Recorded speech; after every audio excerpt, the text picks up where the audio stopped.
स्वागत है एक नई वीडियो में नए विषय के साथ। विषय है बीए फाइनल ईयर के विद्यार्थियों के लिए, छठे सेमेस्टर में जो पढ़ते हैं छठे सेमेस्टर के विद्यार्थियों के लिए फीचर लेखन, फीचर लेखन की परिभाषा, फीचर लेखन के प्रकार व फीचर लेखन की विशेषताएं।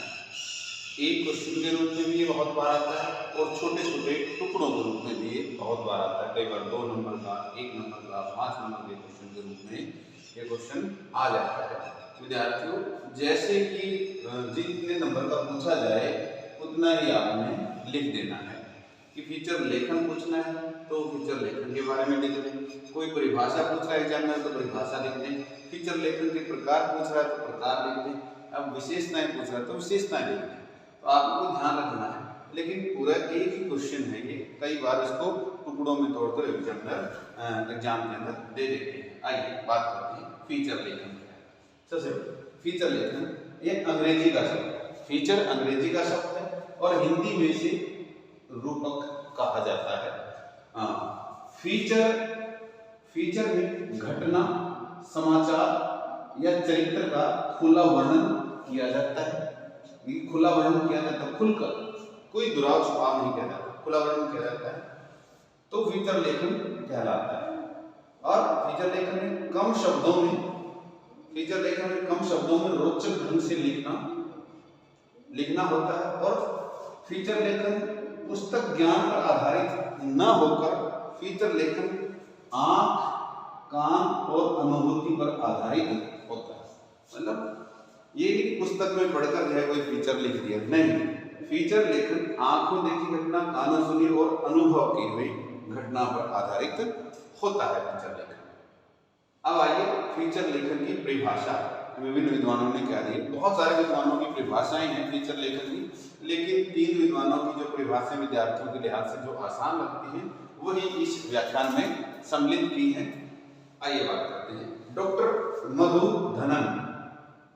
मधुधनन के अनुसार फीचर को एक शब्द चित्र कहते हैं। फीचर को एक शब्द चित्र कहा जाता है। फीचर लेखन एक ऐसा शब्द चित्र होता है, फीचर लेखन एक ऐसा शब्द चित्र होता है जिसमें तथ्यों का स्पष्ट एवं प्रभावशाली विश्लेषण होता है। फीचर लेखन एक ऐसा लेख है जिसमें शब्द चित्र होता है, जिसमें तथ्यों का स्पष्ट एवं प्रभावशाली विश्लेषण किया जाता है। ये कह रहे हैं डॉक्टर मधुधनन।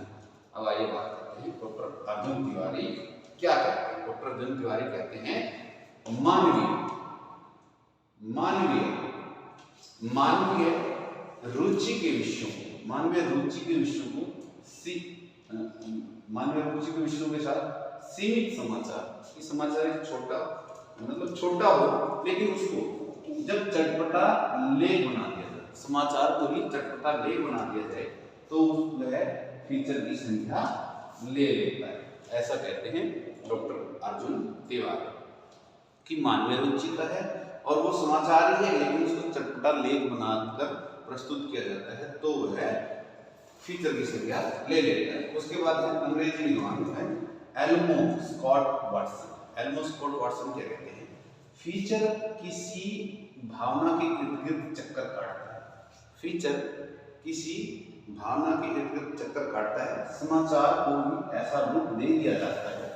फिर वही बात है, समाचार ही होता है फीचर, लेकिन उसको ऐसा रूप दे दिया जाता है कि वह आकर्षक बने और पाठक का ध्यान खींचे और पाठक की भावनाओं को छू जाए तो उसे फीचर कहा जाता है। ये कह रहे हैं एल्मो स्कॉट वाटसन। आइए जानते हैं फीचर लेखन के चरण क्या है, कैसे किन स्टेप जिनको हम कहते हैं। पहले क्या करें, उसके बाद क्या करें, उसके बाद क्या करें ताकि एक अच्छा फीचर लिखा जाए। फीचर लेखन के स्टेप या फीचर लेखन के चरण। आइए बात करते हैं। सबसे पहले तो विषय वस्तु का चयन करना कि विषय वस्तु हम उसका चयन करें। उसके बाद उस विषय वस्तु से संबंधित जो सामग्री है वो इकट्ठा करें। अब देखिए एक उदाहरण के माध्यम से मैं कई बार क्लासों में भी ये बताया है कि विगत 2-3 वर्ष पहले एक फीचर छपा था कि एक चिड़िया मर गई मानवीय जो गलत आदतें हैं उनके कारण चिड़िया मर गई। किसी ने च्युइंगम खाई और फेंक दी, चिड़िया ने उसको भोजन समझकर अपनी चोंच में ले लिया और चिड़िया चिपक गई और तड़प तड़प कर वो मर गई। अब इसका मानवीय जीवन पर क्या प्रभाव? अब इस चीज के ऊपर मानवीय जीवन का प्रभाव पड़ता है कि विषय वस्तु का चयन कि हमने उस विषय को चुना कि चिड़िया मर गई। क्यों मर गई? मानवीय गलत आदत के कारण। और चिड़िया के मरने से क्या होगा? बहुत सारी चिड़िया मरती, लेकिन क्या होगा? चिड़िया पारिस्थितिक तंत्र का या ये कहिए कि इकोसिस्टम का एक अहम हिस्सा है। वो बहुत सारे पौधों का रोपण करती है, जैसे पीपल, बरगद, नीम, यानी कि जिनके लिए सरकारें आज बड़े बड़े पौधारोपण अभियान चलाती है। वो पुराने जमाने में चिड़िया नेचुरल रूप से करती आई थी। वो बीज खाती है और कहीं को भी उनको अवशिष्ट के रूप में डाल देती है तो पौधे पनपते हैं। वो एक अहम जो है घटक है पारिस्थितिक तंत्र का या इकोसिस्टम का। तो विषय का चयन करना, उसके इर्द गिर्द जितनी भी बातें हो सकती हैं उनको गहराई से सोचना। उसके बाद सामग्री का चयन, सामग्री इकट्ठी करनी और फिर जो है फीचर का चयन करना। फीचर का चयन की भी समय भी देखेंगे, हम लिख तो लें क्या है और क्या ये फीचर इस समय देने लायक है या नहीं है, किसी न्यूज़पेपर में या टीवी में, रेडियो में प्रकाशित करने लायक है या प्रसारण करने लायक है। उसके बाद उसका उचित शीर्षक ढूंढेंगे और फिर उसका निष्कर्ष निकालेंगे। यानी कि ये 5 स्टेप होंगे फीचर लेखन के। सबसे पहले विषय वस्तु का चयन, फिर सामग्री का चयन, फिर जो है फीचर का चयन, फिर शीर्षक और फिर निष्कर्ष। ये हैं फीचर लेखन के 5 चरण। अब आइए बात करते हैं फीचर लेखन के प्रकार क्या है, किन किन आधार पर, किन किन विषयों पर फीचर लेखन लिखे जाते हैं। सबसे पहले व्याख्यान फीचर लेखन। व्याख्यान फीचर लेखन में क्या होता है विद्यार्थी कि प्रत्येक बिंदु पर, एक बिंदु पर यानी एक पॉइंट पर कि जो है व्याख्यान और विश्लेषण करना, बिल्कुल बारीक से बारीक बातों पर जो है उसका उनकी व्याख्या करना और उसका विश्लेषण करना ही व्याख्यान विश्लेषण या व्याख्यान फीचर लेखन कहलाता है। अब आइए बात करते हैं दूसरा ऐतिहासिक फीचर लेखन। किसी ऐतिहासिक विषय पर फीचर लिखना ऐतिहासिक फीचर लेखन कहलाता है। उसके बाद है मानवीय रुचि। आम आदमी की रुचि के अनुसार समसामयिक जिसको हम करंट कहते हैं, करंट इश्यू पर जिसमें आम आदमी की रुचि होती है। ये नहीं कि जो पुराने पड़ गए हैं या जो विषय आज प्रासंगिक ही नहीं है, ऐसे विषयों को में मानवीय रुचि नहीं होती। मानवीय रुचि समसामयिक करंट विषयों पर ही होती है। इसलिए करंट विषयों पर मानवीय रुचि के अनुसार ही जो है जो फीचर लिखे जाते हैं उनको मानवीय रुचि के फीचर कहा जाता है। उसके बाद है व्यक्तिपरक। कोई व्यक्ति विशेष होता है, उसके विषय कोई खिलाड़ी हो सकता है या कोई अभिनेता हो सकता है, कोई बड़ा बिजनेसमैन हो सकता है या कोई समाज सुधारक होता है। तो उस कि जैसे कोई विराट कोहली के जीवन पर लिखे कि कैसे कैसे उसका बचपन गुजरा, कैसे कैसे उन्होंने संघर्ष किया, कैसे कैसे खेल में वो उपलब्धियां हुई। इसी प्रकार कोई नीरज चोपड़ा पे लिखे या विदेशी खिलाड़ी रोनाल्डो, सादियो माने या सुनील छेत्री पर लिखे। इसी प्रकार कोई बिजनेसमैन है जैसे ओम प्रकाश जिंदल पर लिखे। तो कोई किसी भी विषय पर किसी भी व्यक्ति विशेष पर हो सकता है और व्यक्ति विशेष किसी भी क्षेत्र का हो सकता है। तो उसके ऊपर लिखा गया फीचर जो है व्यक्तिपरक फीचर कहलाता है। उसके बाद है विज्ञान भी देखिए तकनीक है।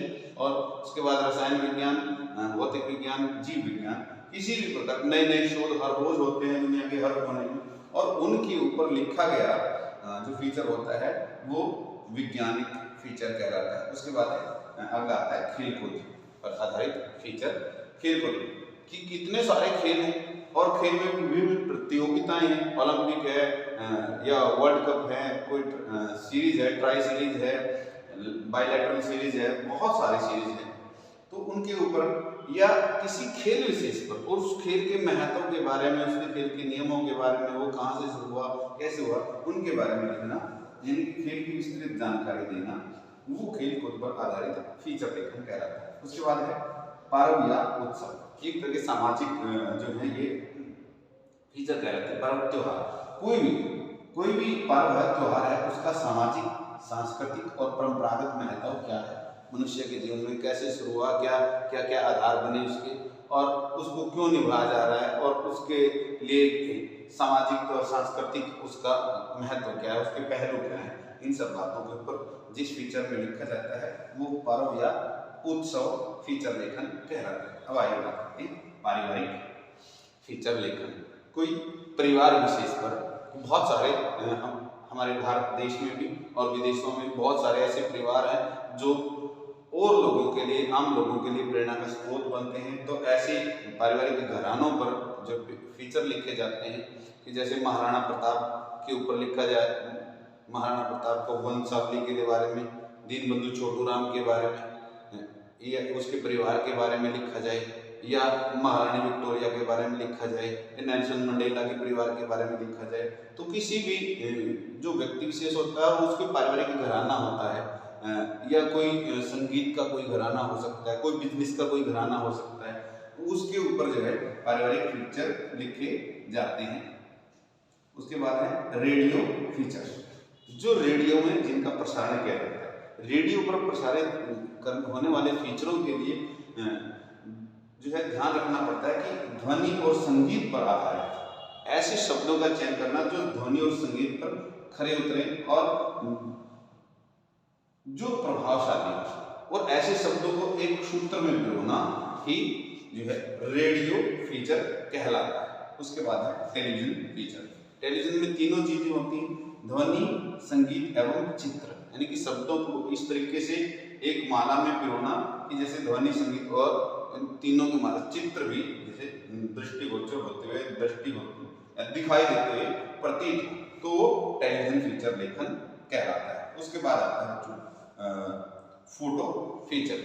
फोटो फीचर होता है कि चित्रों और शब्दों के माध्यम से, बहुत बार जो है जैसे कोई ऐतिहासिक कोई खंडर मिल गया, कोई किला मिल गया, या कोई इमारत मिल गई, या खुदाई में कोई नई वस्तुएं मिल गई, तो उनके चित्रों के माध्यम से और शब्दों के माध्यम से इतिहास को समझने और समझाने का प्रयास जो है वो फोटो फीचर कहलाता है। इस प्रकार जो है हम फीचर लेखन के प्रकार जान सकते हैं। अब बात करते हैं फीचर लेखन की विशेषताएं क्या है। ये मैंने सिर्फ पॉइंट लिखे हैं, विद्यार्थियों को परीक्षा में आता है तो बहुत बार फीचर लेखन की विशेषताएं आता है, तो आपको एक एक दो दो पंक्ति इनके बारे में लिखनी होगी। जो मैं बोल रहा हूँ उनको ध्यान से सुनिए। फीचर लेखन मनोरंजन होना चाहिए। सबसे पहले विशेषता है कि फीचर लेखन जो है मनोरंजन। फीचर लेखन ऐसा होता तो समाचार है, लेकिन उसको मनोरंजक तरीके से प्रस्तुत किया जाता है, वो रुचि जो है, और उसमें किसी प्रकार की जो है बोझिलता नहीं होती, वो मनोरंजक होता है। मनोरंजन के साथ जो है अगला है ज्ञानवर्धक, कि मनोरंजन तो करवाता ही है फीचर, लेकिन खाली मनोरंजन हो ऐसा भी नहीं, उसके साथ साथ वो व्यक्ति जो फीचर पढ़ रहा है, देख रहा है, सुन रहा है, फीचर तीनों प्रकार के होते हैं। जैसे अखबार के लिए तो पढ़ेगा, रेडियो के लिए वो सुनेगा, और टीवी के में वो देखेगा भी और सुनेगा।